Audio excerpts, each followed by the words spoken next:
So I'm supposed to talk to you.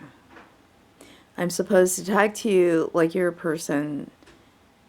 I guess they want me to talk to you because I have so much difficulty talking to real people. It's not that I have difficulty talking to real people. I just don't want to.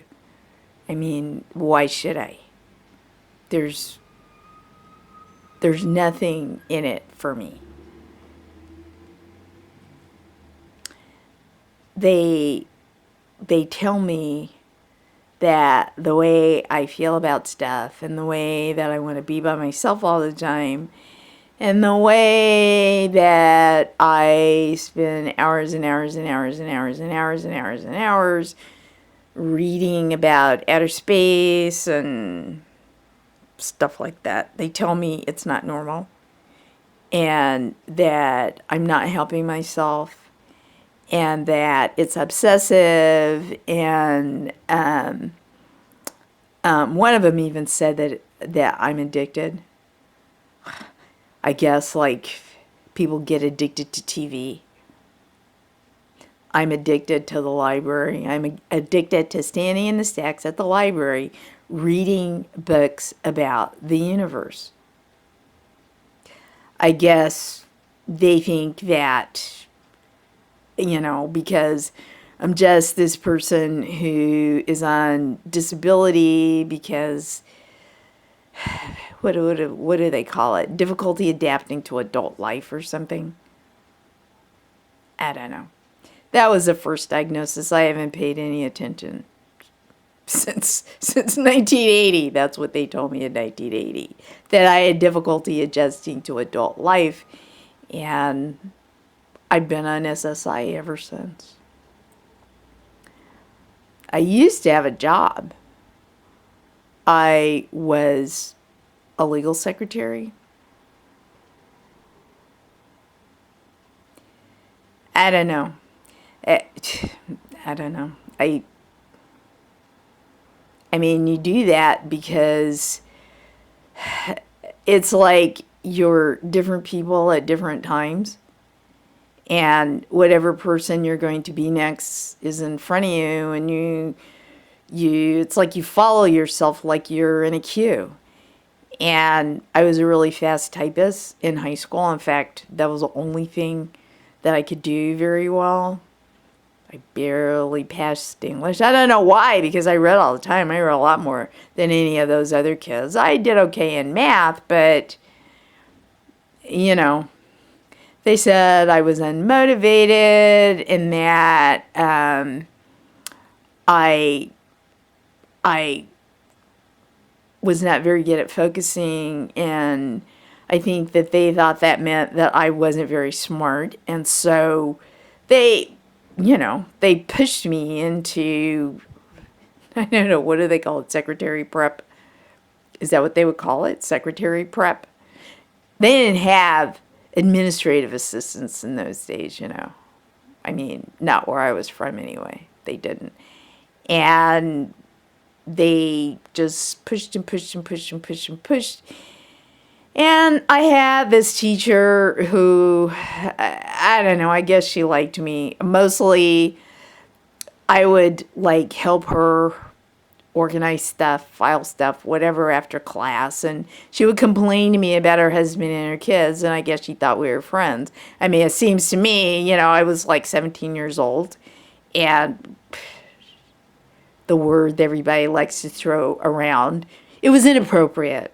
It was definitely inappropriate. Besides, what good was it going to do? I mean, what do I know? I still don't know anything about having a husband and kids. What, are you kidding me? What, are you kidding me? It's like I can, that wasn't on the queue for me. So anyway, I followed my queue to business school. I can barely remember what that I mean, when I think about that time, like my 20s and even into my early 30s, it's just like cotton was stuffed in my brain, like every time I went further on the queue, I was in another cotton brain body. And I don't remember anything. I don't remember anything good. I don't remember anything bad, except maybe I had this boss with really bad teeth and bad breath, and he chewed gum all the time. I don't know. I suppose it was because he knew he had bad breath, but I doubt seriously it was helping his teeth because, you know, ugh. Anyway, it was gross. It was gross. They were kind of green and mossy looking. I think he probably had some sort of like fungus in his mouth. Sorry, you're only a camera. You can't get grossed out anyway. So, that's the only really bad thing I can remember, except that all the other secretaries always hated me. They wouldn't talk to me. They talked about me. And I don't know, there was so much cotton in my head at the time. I mean, I don't even know what they were saying about me.